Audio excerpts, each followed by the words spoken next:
Some time ago, a fella on one of the Rambler pages asked me to show him how this 350 Chevy engine was put in this 64 Rambler American. And I had this engine out, and I should have took pictures before I put it back in, but I forgot to. And now that it's in there, I thought, oh yeah, I told that guy I'd try to give him some information. So I'm just gonna crawl under here. This will probably make y'all seasick, having me crawl under here like this with you on the camera, but I'm gonna do the best I can.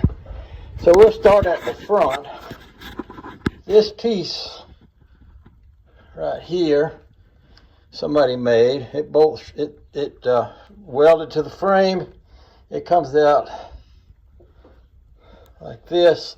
Got a big piece of, looks like about 1/2 inch steel sitting there, and it's got the motor mount bolted to it.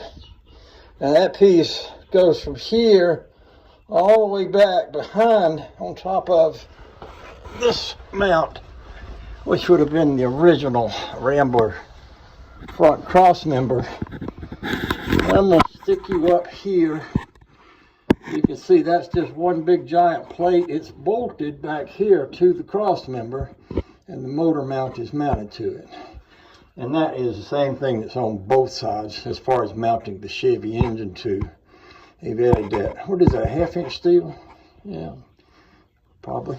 Now back here, there's a big mount that someone made to hold the back of the transmission. This is a 350 Chevy automatic. And you can see they built something pretty sizable back here. It runs all the way across. I'm going to kind of try to move you up in over the exhaust pipe. And on the other side where it's mounted to the frame, it looks like they built about a 4-inch square box, and then they welded it right where it attaches to the end of that subframe member right there. And then they reinforced it and squared it up and boxed it up. It comes all the way across, and here's the other side. I hope this is helpful to you. I'm sorry I didn't take better pictures while I had the engine out, but still, I didn't completely forget about you.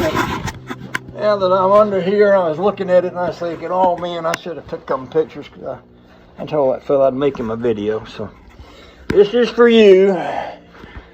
Anybody else that wants to put a 350 Chevy engine, a 64 Rambler. Now, I will tell you this about that. Because of the way these trunnion mounts are, it's pretty hard to get the exhaust manifolds in here. If you can see right there, there's about a 1/2 inch space between this manifold and the steering rod, and then this trunnion is right here.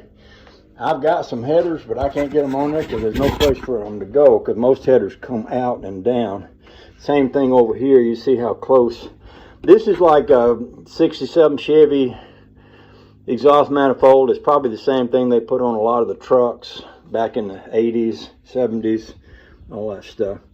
But it's a tight fit, but it does fit. So if that helps y'all figure out. And I'm not advocating for Chevy motors in Ramblers. I know Rambler people are,